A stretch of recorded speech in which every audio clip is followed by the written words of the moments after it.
Hi good morning. Good morning. Good morning Lakshmi. പടം എന്നാ സാറേ റിലീസ്? കളിയാക്കാൻ വേണ്ടി പറഞ്ഞതല്ല. ഇതൊക്കെ കണ്ട സിനിമാക്കാർ സാധാരണക്കാരൻ ഒരു അകലം സൃഷ്ടിക്കുന്നത്. മര്യാദയ്ക്ക് പെരുമാറാനും സംസാരിക്കാൻ അറിഞ്ഞുകൂടാ. ഈ ഗോഡൌണിൽ നിങ്ങളുടെയൊക്കെ ഇടയിൽ വന്നിരുന്ന് ഇങ്ങനെ കഷ്ടപ്പെട്ട് ജീവിതം നശിപ്പിക്കേണ്ട ആവശ്യം എനിക്കില്ല. ഒരു പ്രൊഡ്യൂസർ ഒക്കെ പറഞ്ഞാൽ അപ്പം ഞാനിതെല്ലാം കളഞ്ഞിട്ടു. പിന്നെ എല്ലാം പ്രൊഡ്യൂസർ അനുഭവിച്ചോളൂ. പറഞ്ഞോ. അതേ, സിനിമാക്കാരുടെ എല്ലാം കരിയോഗ്രാഫിന്റെ തുടക്കത്തിൽ ഇതിനേക്കാൾ വലിയ കളിയാക്കലുകൾ അനുഭവിച്ചിട്ടുണ്ട്. ലക്ഷ്മി കണ്ടോ, ഞാൻ സ്റ്റോറി ബോർഡ് കംപ്ലീറ്റ് മാറ്റിയിട്ടുണ്ട്. ഒന്നും എന്റെ വൈശാഖൻ സാറേ, ഞാൻ അല്പം തിരക്കില്ല. ബാലകൃഷ്ണൻ എന്തോ നിന്നടോ.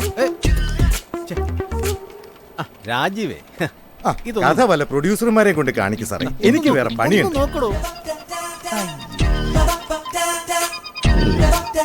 കലാബോധമില്ലാത്ത വർഗങ്ങള്.